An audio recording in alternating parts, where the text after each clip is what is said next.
152 years ago today,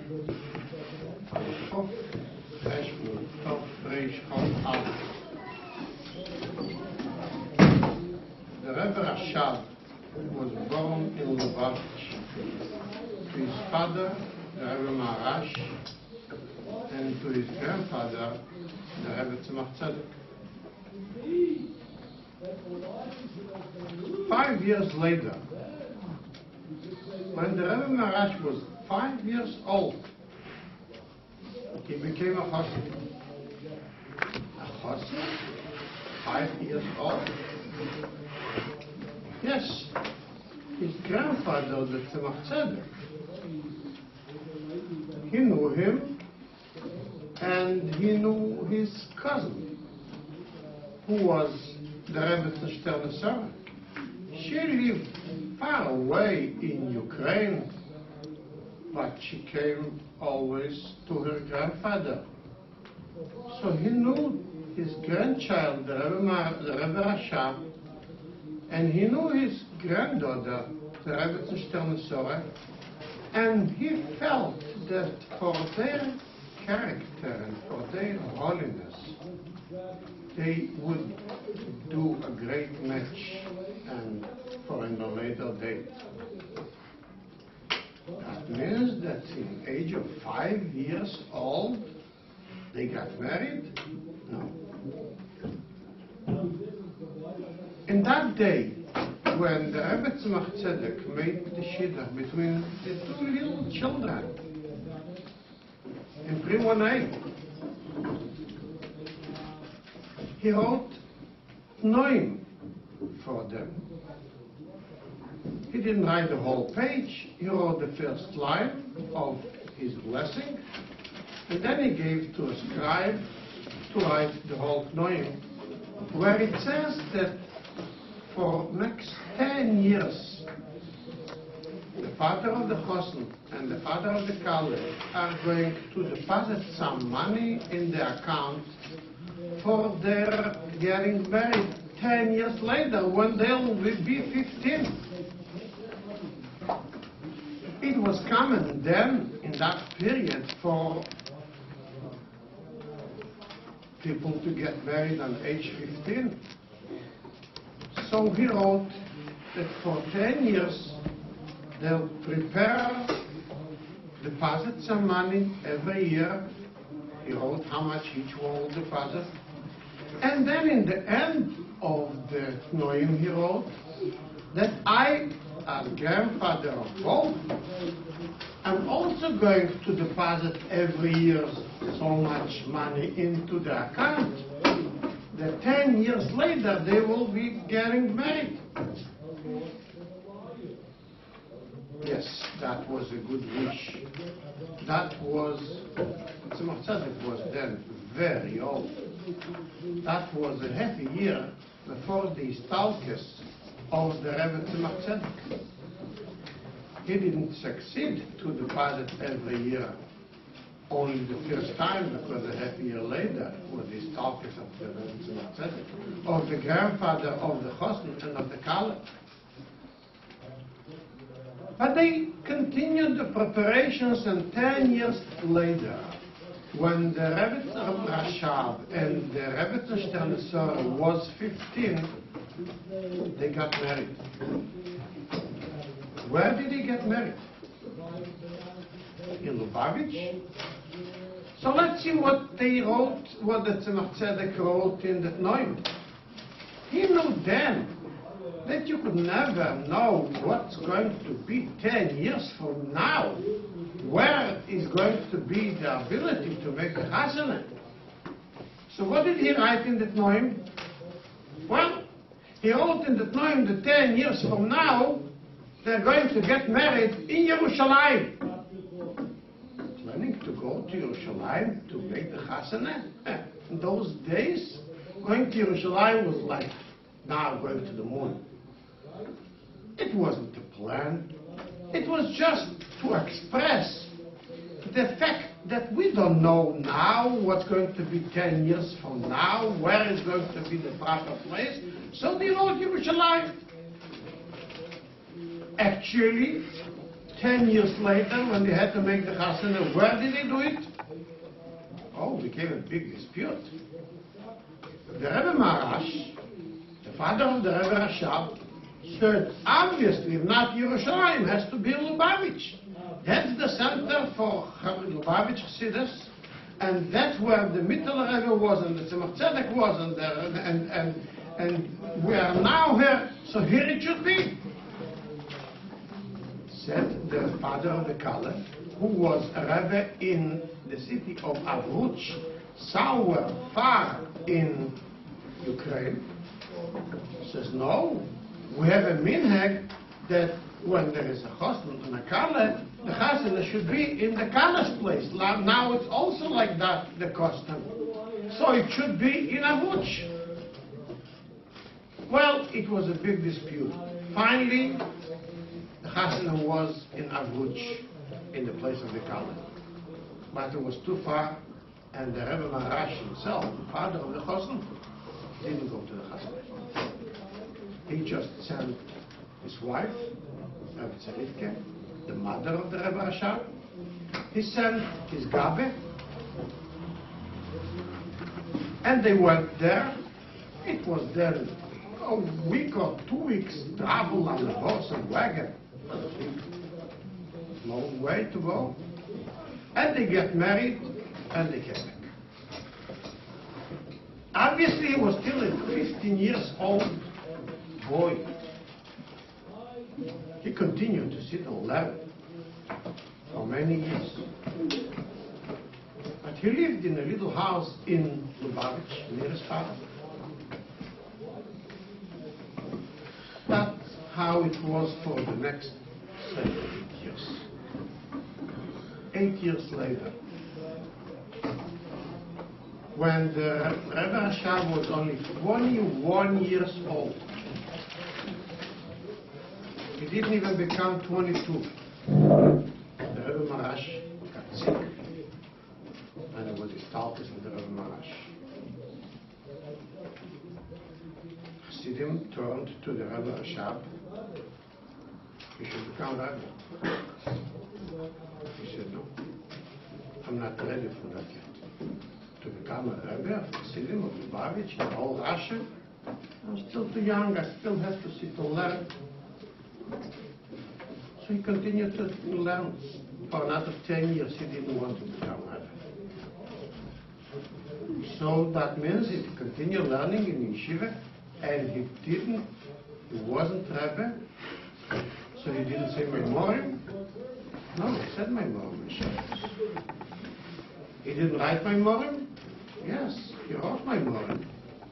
Well, we have today in the Sefer Memoriam of the Rebbe Rashab, we'll take a look, we'll see a Sefer, a whole volume of Memoriam of Tofrish Mem Gimel, Mem Dalad, Mem Hey, Mem Vav, and Tofrish Nun and Nun Aleph and Nun Beis, big volumes for every year. But to become involved in leadership of Chabad, he didn't. He wasn't ready. He sat and learned Dikler Chassidus. Well, even today, Bochem are chazering Maimorim. Well, they're just chazering Maimor from the previous Rebbe, but he wrote Maimorim of himself. But that was just the way he learned Chassidus. He learned Nigla. We have Chuvas that he wrote in those years, but not as a Rebbe. We have letters that he wrote to many Chassidim about different problems, but it was just like a mashpia. He didn't agree to become Rebbe till 10 years later, in the end of Tov Reish Nun Gimel, almost 11 years after the establishment of the Rebbe Marash. When the Rebbe Rashab was already then 33 years old, finally he agreed to the request of Chassidim, and he assumed the leadership of Chabad and became officially the Rebbe.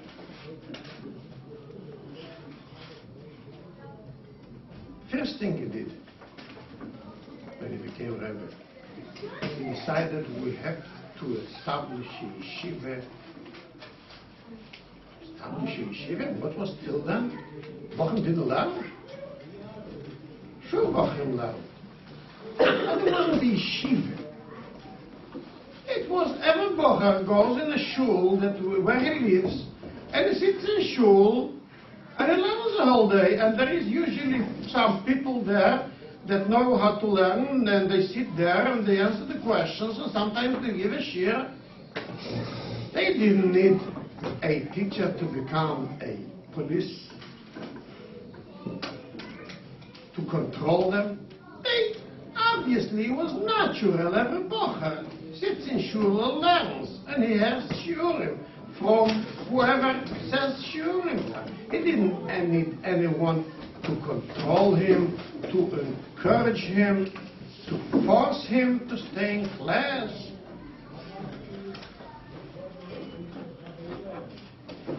Yes, in Lubavitch also there was some kind of yeshiva. What was it? It wasn't called a yeshiva. What was it in Lubavitch? It was called Yoishvim. In Yiddish, they would say zitzers. What does zitzer mean? It was like that there in those days. Every bocher, when he gets his bar mitzvah, he learns in cheder with the malamed, then he stays in shul and he learns the whole day, and there is a Rosh Yeshiva that gives shiurim, till he becomes a chosn and he goes to get married.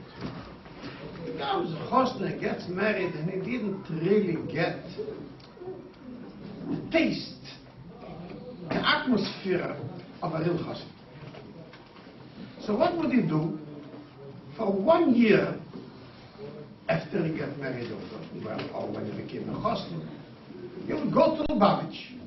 There the main chassidim would come always, and the Rebbe was there. So they would sit there for a year and learn chassidus and hear from the chassidim about chassidus. So then they would get the real taste of becoming a real chassidah shel Yingema. So that was called Yoishvim. Yoishvim is like a yeshiva, you see. But it's not like a yeshiva. There was no dormitory and no classes and no nothing. But he would pay someone in Lubavitch to stay at his house for a year.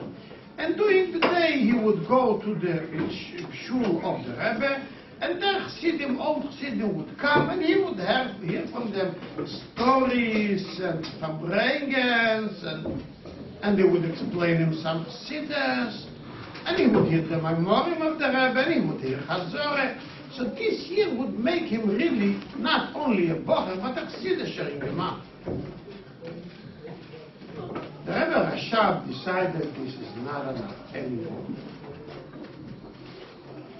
Assume today that would be the condition. That whoever wants to learn, let him go to shul and sit there a whole day and learn. How many of boys in your age would just go to the yeshiva and sit there and learn a whole day if they don't have a class? The world became different. There was a lot of reasons for that. In those years, there was a lot of pogroms. They killed in every city. They killed a lot of Jews. Many Jews escaped Russia and they went to Israel or to the United States. 1 million of Jews during those few years left Russia. So obviously those that stayed, the community became not as strong as before. So just relying on the fact that every bocher that wants to learn would sit a whole day in yeshiva, in shul, and learn by himself, it wasn't enough. He felt he has to build a yeshiva. Well, to build a yeshiva is not such an easy thing. Well, obviously, he will be in the head of the yeshiva, he'll make the decisions. But you need a director, a principal, a mashpia, you need somebody to run the yeshiva. So he still didn't know exactly how this should be done. It took him another few years. He became Rebbe at Rosh Hashanah, Tov Rishon Dalet, the end of Tov Rishon Gimel. 4 years later, the Friedrich Rebbe, the son of the Rebbe Rashab, got married in Lubavitch on Yud Gimel Elul, Corporation Zion, just 4 years after the Rebbe Rashab became Rebbe. And they had a discussion among them. What would this new husband, Friedrich Rebbe, do after he gets married? And they discussed the plan of opening a yeshiva. And then they discussed, the Friedrich Rebbe told to the Rebbe Rashab, you know what? You want to open a yeshiva for so long, and you can't handle it by yourself. I'll handle it. You'll be on top of me. You'll give me the orders. You'll give me the directions. You rule every little thing, and I'll be your follow your orders, and I'll try to do everything around the yeshiva. In the Sheva Brochas of the Friedrich Rebbe, Chai Elul Corporation on Zion, the yeshiva was established. In Lubavitch? No, not again. They felt the yeshiva, for a yeshiva, needs a little space where they are by themselves, not in such a big hoo-ha where Chassidim come and go. So he selected a city where they will go there and learn. And in Lubavitch stayed little school of what was called the Yeshivim, as we discussed before. People would come there and learn a little bit and then go away. It wasn't really a yeshiva, it was a dormitory. That's how it was for 1 year. But then, kids from all around Russia decided they want to be part of this yeshiva. That's their future. They don't see really a future in staying in shuls in every little city and village and just wait for somebody to come, give them a shir and answer them what's pshat in Pesach or what's pshat in the Maimer. They have to go to the yeshiva, to the dormitory. Wasn't enough place there in this little yeshiva for all of them. So finally, the Rebbe Rashab took the yeshiva to Lubavitch. And it grew and it grew. And then they added even a cheder from children from the age of 11 and on came to learn in Lubavitch in the yeshiva. So they learned that from 11 until they get married? No. They learned in the cheder in Lubavitch, that was the schedule there. They learned in the cheder in Lubavitch from 11 till after Bar Mitzvah of 14. And then they would go to a other city. The Rebbe opened their branches for what is called Mechine. Between Cheder and between the yeshiva, they have to be in a place, in a closed place, a closed atmosphere with the mashpia, and to get really the basics of Chassidus, and learn there for 2 years, and then they come back to Lubavitch, to the yeshiva in Dale, to the south, on the age of 16 or so, where they would start learning all day. And that's how it was for the next 20 years. A lot of branches in a lot of cities, mainly for the age between Bar Mitzvah and 16, which is called Mechina. Lately it was Shadrin, was in Rabinovich and Nebel and many other cities. And then, after they become 16 or so, they come to learn of yeshiva. And this boch was really the essence, the base for the Hasidic generation, the next Hasidic generation. 20 years. What happened after? 20 years later, started the First World War, where the Germans came to fight Russia. They took over part of Russia. Russia fought back, and the situation became worse and worse, till the war came close to Lubavitch, and the Rebbe with the whole family had to flee Lubavitch.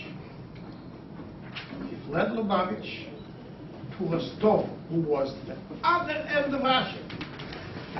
Today, with the fast train, it's 40 hours drive. Then it was several weeks to go. He couldn't take everything with himself. Obviously, he couldn't take his whole library. It was the whole Russia was full with wars. How could you pass with so many items? He put the whole library, packaged them in 35 large crates, and he put them in storage in Moscow. And he himself took with himself a little bit, a few boxes with stone that he would need, and he went till Rostov.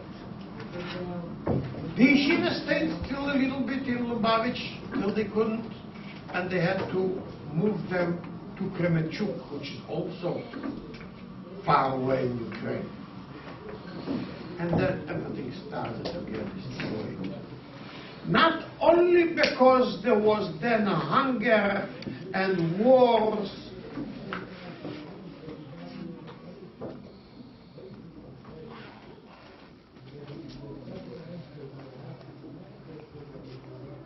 the Bochem had to flee Lubavitch, and not only had to flee Lubavitch, but then there was a war.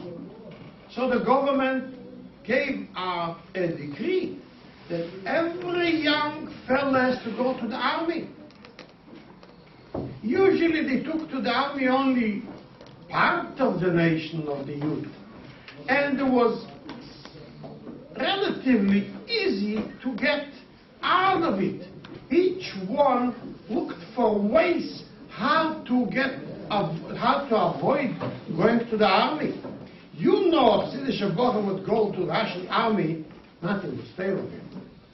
They would permit him nothing. They would force him to eat not kosher and they work on Shabbos and get dressed like a goy and nothing. So every Bochum did everything he could to get a tour to avoid army. But now when the war came, the government didn't care about anything. Everyone goes to army because there is a war going on against us. The Rebbe Rashab got involved in that, and he felt he must do something to save. And it wasn't only the Fochrim. Even those that already got married and they became rabbis of cities, many of the Talmidim of Lubavitch, of Timrat Levin was rabbis, young rabbis in cities. They're all forced to go to the army. And Rebbe Rashab went then several times to Petersburg, and he spoke to government officials, and he spoke to Gvirim to speak to government officials to get a special release for rabbis and for shoftim from going to the army, explaining that we can't live without that. We need a robe, otherwise they can't live. They need a sheikh, otherwise they'll starve to death. And finally he got permission, and a few months later they gave conditions to this rule, and he had to go again, and for 2 years he was completely involved in this army. But it became worse and worse. 2 years later, after the First World War ended, started a civil war in Russia between the Reds, which are called the Communists, who actually won there, and between the White and the Green, the Denikins and all the other groups. And when there was a civil war in the whole country, became so many machlas and people died in the street and there was a hunger. And finally, the Rebbe Rashab himself fell sick, and it was the stalker of the Rebbe Rashab. And based listen of Rashab. He was young. He wasn't even 60, he was 59. And he did so much, but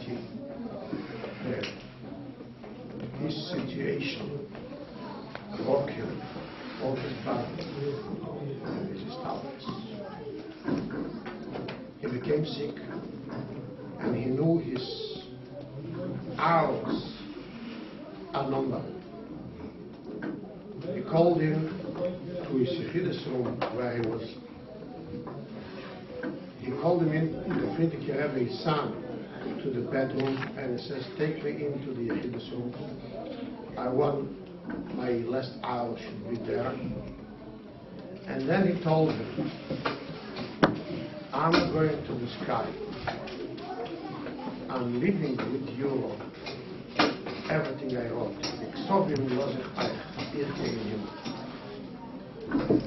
All those years that the Rebbe Rashab was in Lubavitch and leading the yeshiva, he started being together with the yeshiva by also saying Maimorim every week, explaining the basics of Siddur. It wasn't just a Maimer, he said on Shabbos. He would say the Shabbos, the Maimer on Friday night, and then there was the Bochum Chazer, the Maimer between themselves, and then every week the best Bochum that knew better the Maimer, they would go into Yechidus and to Chazer in front of the Rebbe summarize what they understood from the Maimer. And then whenever they didn't understand, they had the opportunity to ask the Rebbe what was pshat in the Maimer. And the Rebbe would explain them. Just like you know in a class that the teacher gives a shiur and you understand most of it, but not really everything. And the next day he says, I want to hear from you what you understood. And if you don't understand something, don't be shy and ask, and I will explain it. And that's what he did every week with the Bachar. So a few hours before passing, before the Istalkes, he says, Ich gegen Himmel und die Tzovim los reichen.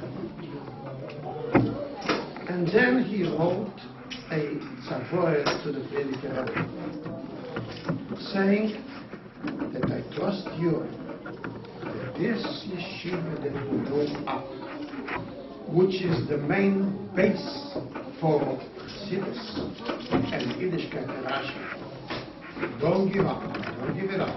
Build it up. Make sure I trust you that it will be built up. And that's what the Rebbe did. Obviously, we know that in that year the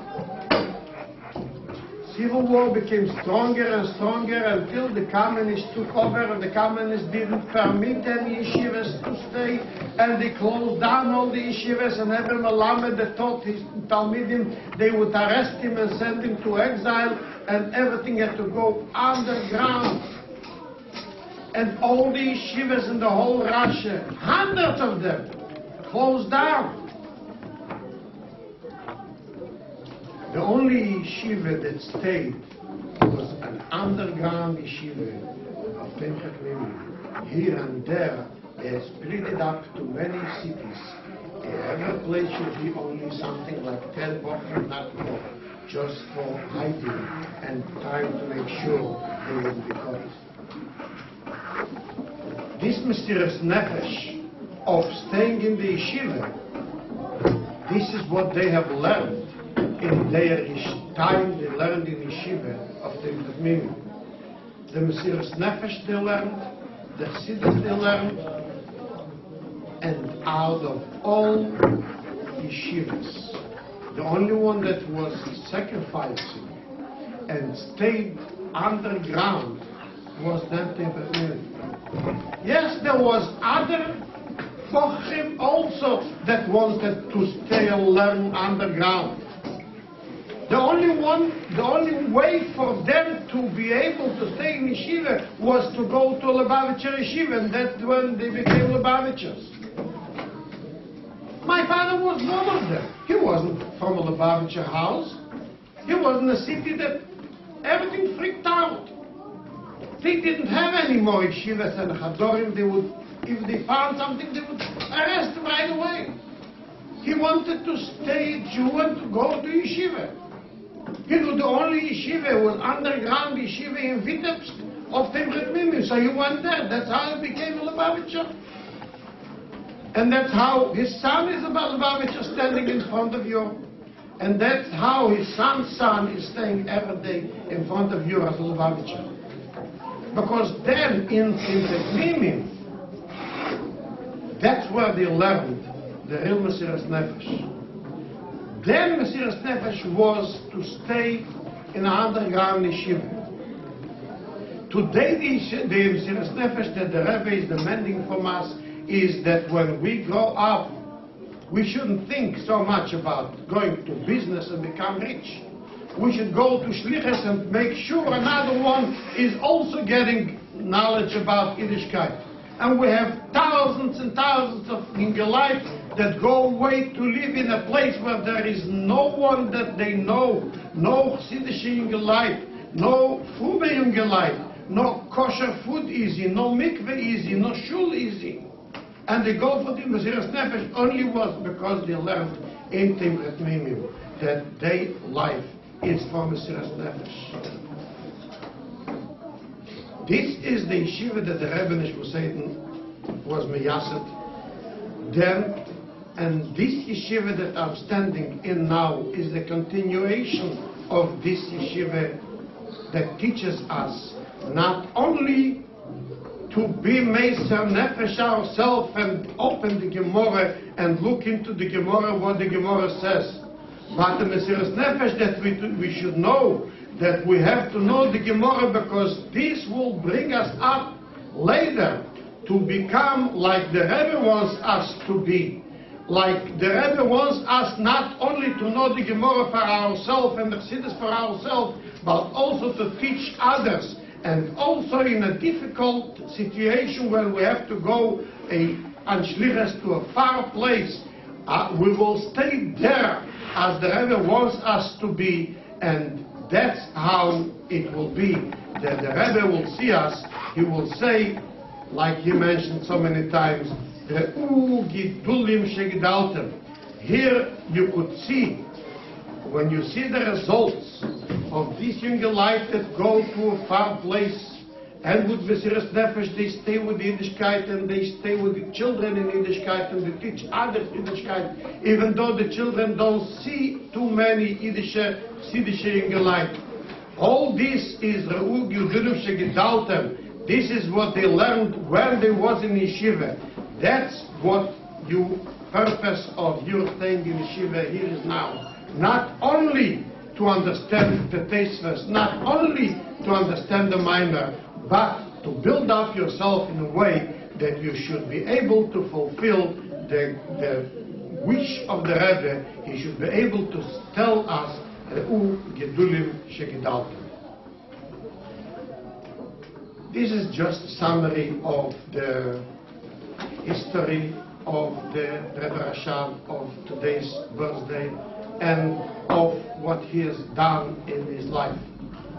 I'm sure that some of you heard everything I discussed and wanted to ask some details they didn't really understand on this subject or other subjects, and for the rules of the school probably they didn't ask anything, so if you have any questions, I'll be more than happy to try to answer you. Yes. What's your name? Yes. Your father was my student some 22 years ago in Russia. So I'm glad to hear that 22 years later You are the student of my son. Go ahead. The Alter Rebbe contradicts himself in the Siddur and in the Shulchan Aruch. Which, according to him, how is that even possible? It is the Alter Rebbe wrote first his Shulchan Aruch.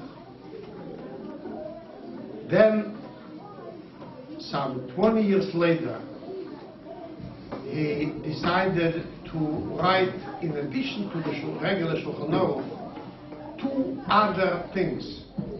One was some special collections of halachas, like Hilchas Talmud Torah, Hilchas Birkas Hanehanim, Seder Birkas Hanehanim, Hilchas Tefillin, and in a special general summarizing the halacha. And the second thing was to write a siddur for people to be able to daven in, Lubavitch and Nusach, and also all halachas that are related to shul and davening. So that was 20 years later. There are in general two differences between writing the Shulchan Aruch 20 years earlier and between writing the Siddur 20 years later. First is, 20 years later, as he explained himself, when I wrote the Shulchan Aruch, I really didn't have the strength to build on my own understanding, and if I see that the Magen Avraham and other Meforshim are basking one way, I followed them. But over the 20 years, I saw in some places that I think it's not like their maskana. That's what he wrote in introduction to Seder Birkas Hanehanim. If you take a look in the Siddur, is printed the Seder Birkas Hanehanim, there is a 3-line introduction to that, where he writes that in addition to what I once did just to collect from all the Sforim, the Sokim and Halacha, Birkas Hanehanim, I here built on what I understood from the Gemara and the Rishonim, sometimes different of my first understanding 20 years earlier. And here I will fasten like my understanding, even though if I have proved that it's not like the Taz Paskin or the Magen Avraham Paskin. That's what it says in short in these 3 lines introduction. That's one reason why there are some differences. And obviously, we paskin like the Siddur, because this is 20 years later where he writes, that's my final decision. Then comes another thing, that in the Siddur he speaks already to Chassidim that they are ready to be more machmer. Sometimes there is a machlekes, and when there is a machlekes, you could rely on one day or the other day. If you take a look at the Siddur in Shabbos, there is Seder Achnosos Shabbos, and then Hilchas Rapsel Shabbat, where he writes that even though that al pi halacha you could rely on one day, but there is still another day, and you should be machmir for that day. Because after all, it's a sofek, maybe you'll be over on a Yisur. Just like one of the examples. You are allowed to eat nuts on Shabbos. But it's a little complicated. You have to do it the proper way. Why? Because when you break the nuts, they are mixed with the shells. And if you take then the pieces that you want to eat and you eat, that's okay. But if you take the shells and you put them away, that's better. So it's hard to watch. And also those shells are muktzeh after they go. So you're not allowed to touch them. You have to take them off the table from the side of your hand. It's difficult. So therefore, says the Alter Rebbe, I advise we shall refrain from eating nuts on Shabbos. We don't. this is not the halacha that says in Shulchan Aruch. That way is writing to the Chassidim, we should try harder. So that's another example of the second thing, even though you are allowed to, but still we shall have extra efforts since we are Chassidim not to do things even though if they are allowed to be done.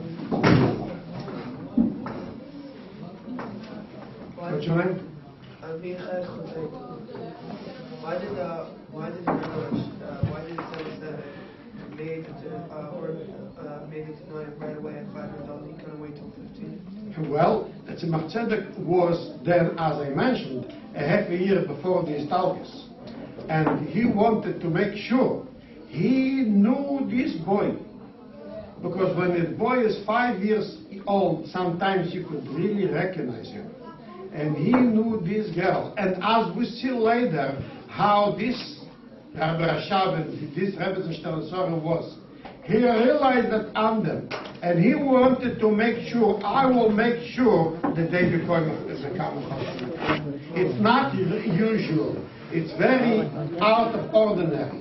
But he felt he wanted to make it. So he made it in the end of Tov Reish Chof Hei. A half a year later, when they started with the Rebbe. Another question. I already heard maybe answers. I'd just like to hear maybe another opinion. In davening, most of davening is praising Hashem, saying how great He is. But Hashem is way beyond the description of a person and the words He could put him.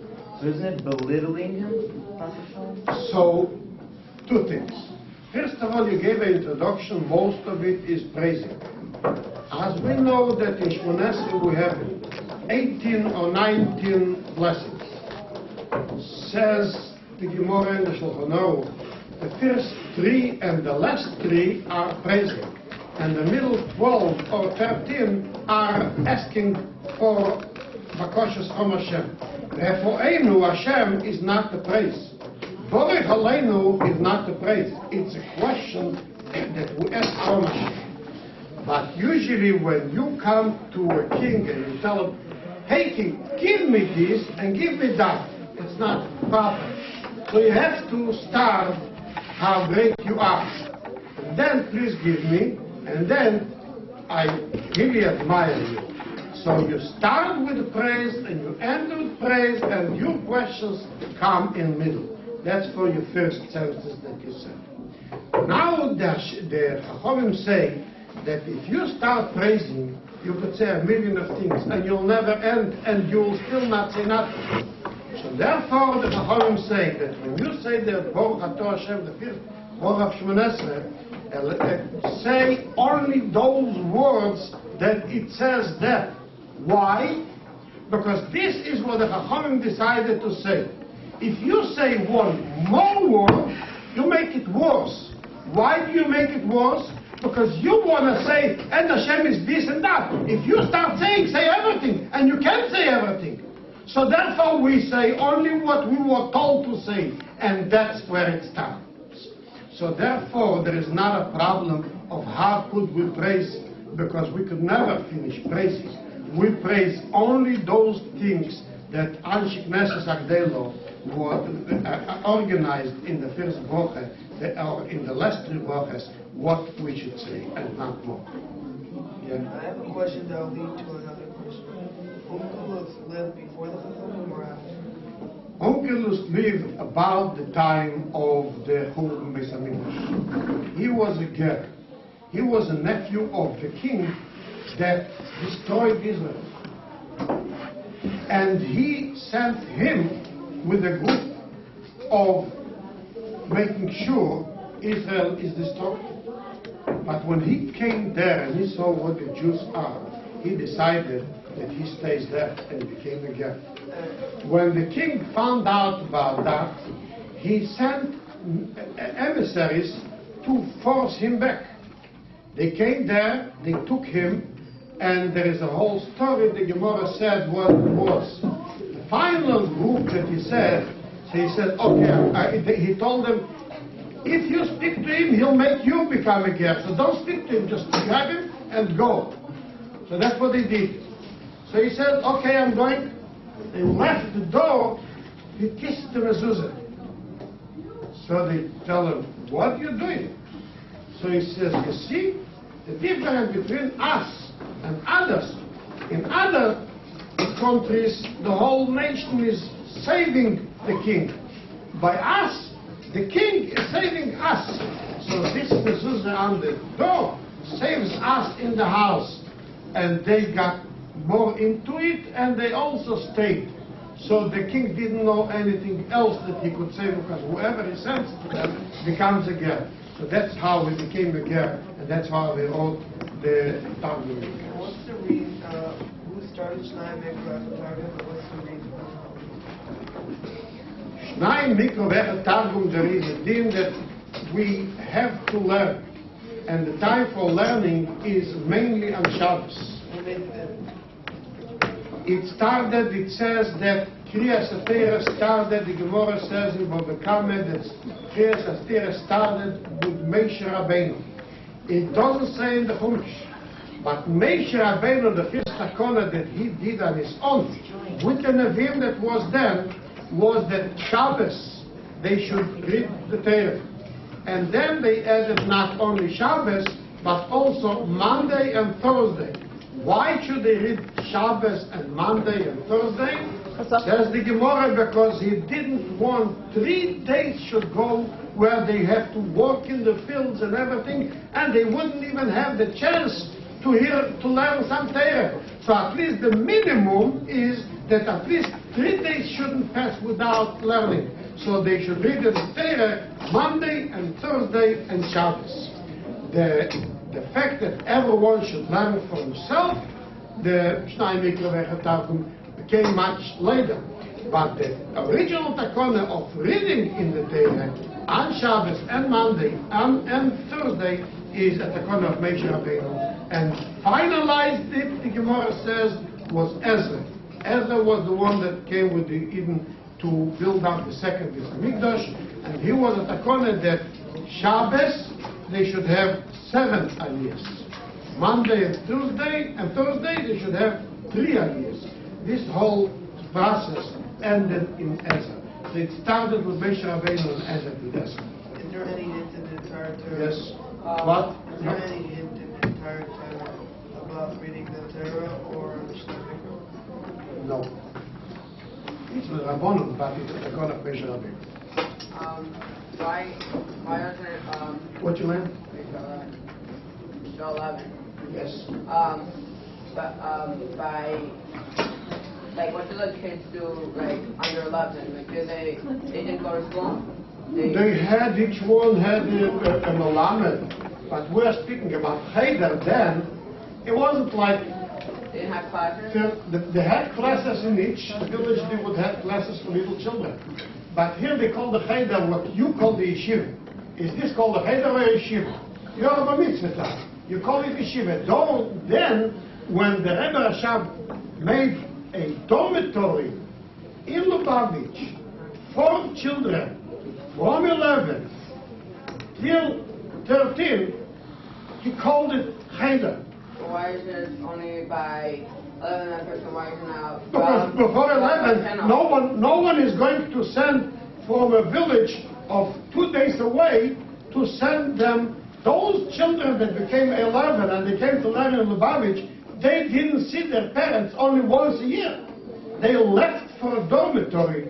In today's days, even if you go to learn in South Africa, you still come from time to time to see your parents. Then if you went to learn in yeshiva at the age of 11, you don't see your father and mother anymore, only once a year. Obviously, before 11 you can't do that. So till 11, they learn in the city, with Melamdim, in the house or in the shul. But at 11, in those years, if you are already ready for Mesiras Nefesh, then you go till Lubavitch. And they called it Chadorim because it is still 11 till Bar Mitzvah, they still called it Chadorim and Abishim. And why only until 14? Do they do it until Cheder and then they go to, they learn? Because really to start learning Gemara good, you need a mashpia to sit with you and to teach you the Gemara and the Chassidus. And in Lubavitch, he felt is not the proper, it's too much like New York City. And if you really want to concentrate, it's better when you are in a different place, and it's also easier because if you have thousands of Talmidim in Lubavitch, it's too hard, so they wanted to divide it. So they felt the best thing to divide it is that from Bar Mitzvah till 16, they should go to Mechina in a special place with the Mashpia, with the Rosh Hashiva, and then they'll get the proper attention. And like if you said he got married by 15, then that he didn't learn. No, he continued learning after Yeshiva. After he got married. He didn't go to work after he got married on 15. As you see the Rebbe Rashab, he continued learning till he became 33 when he became Rebbe. So he continued still learning for 18 years. Did he also still learn when he became Rebbe?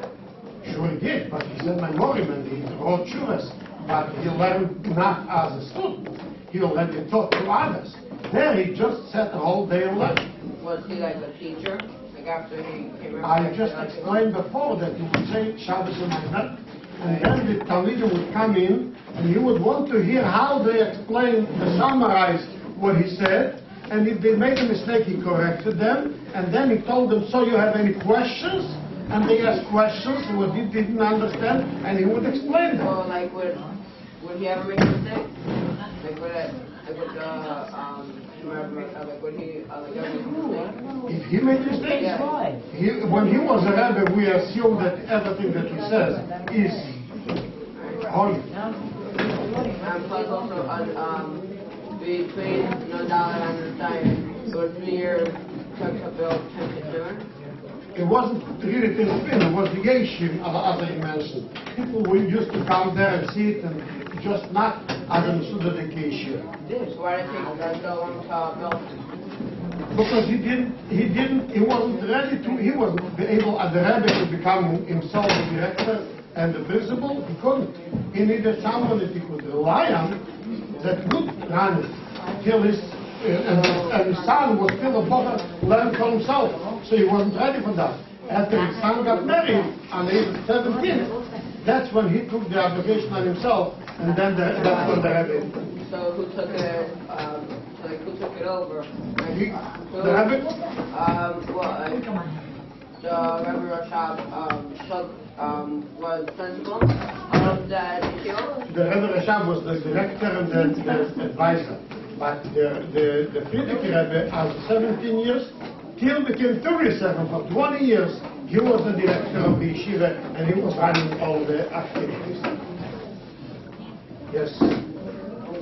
What started this entire thing that you wear a double covering on your drive over? Come again?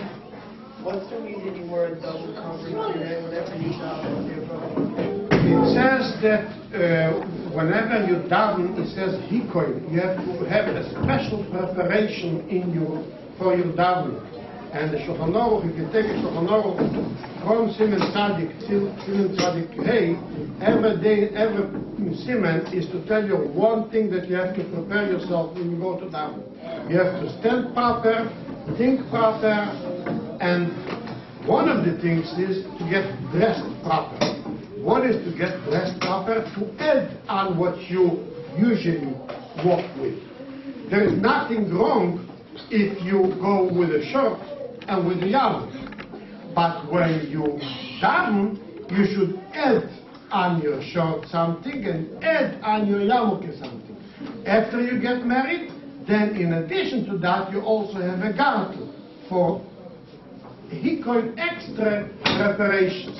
So it doesn't really make a difference for why you be wearing hats and some other soccer wears straddle. They're both covering. It doesn't make a difference. The reason why straimel and hats is up to the Gzeres that was in Russia for Gzeres Olabushim and the Gzeres that was in other places and the custom that was there, and it's a whole complicated subject to discuss, not on one hand.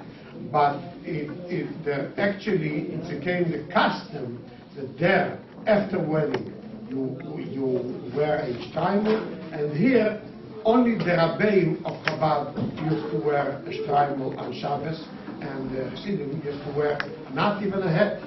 They used to wear a casquette in Rashi. You wasn't allowed to wear a hat in Rashi. If they would see you with a hat, they would arrest you. There was different things. They didn't permit you go with Jewish clothes. You had to go dressed just like a regular person, not something special clothes for Jews. So that caused all complications why there's different customs in the clothes. Yes, what's your name? Philip Colson. Yes? Why didn't the Rebbe wear shine? Because the Rebbe himself, he didn't want to be separated from the Chassidim in everything, not only a shtreimel. He just wore like everyone, and he did like everyone. They once gave him a special silver pitcher for the wine that he would drink on the he says, he explained in the letter, I don't want that I should have a different pitcher than all Chassidim they just take from a regular bottle. I also want. They once gave him a silver esrig holder. Everyone has it, but not everyone. So he didn't want to use it. He didn't want to use silver, just like a regular person. His whole behavior always was just to be just like a regular person. If he goes between other people, if they don't move away, you would recognize that he's something special, not like the others in him. That was the reason that he didn't want to be different. Why didn't the Rebbe? Friedrich Rebbe, he used to wear a shtreimel on I Shabbos. mean, why didn't he want to be like a regular person? I don't know, because a Rebbe has to be a Rebbe. And if he's a regular person, you don't just, like a question, if the teacher of the class would just be like a regular boy, and nobody would have to report to anybody, nobody would have the ruler over you, you need some power. But his character was always, that's why also before he became Rebbe, he was so hiding everything that he himself was. Nobody should know. He never felt comfortable to be outstanding. He couldn't stand it. So it actually became that after he became Rebbe, he also didn't want to become outstanding. So he did only with the most, what he was Did the forced. Friedrich Rebbe ever wear like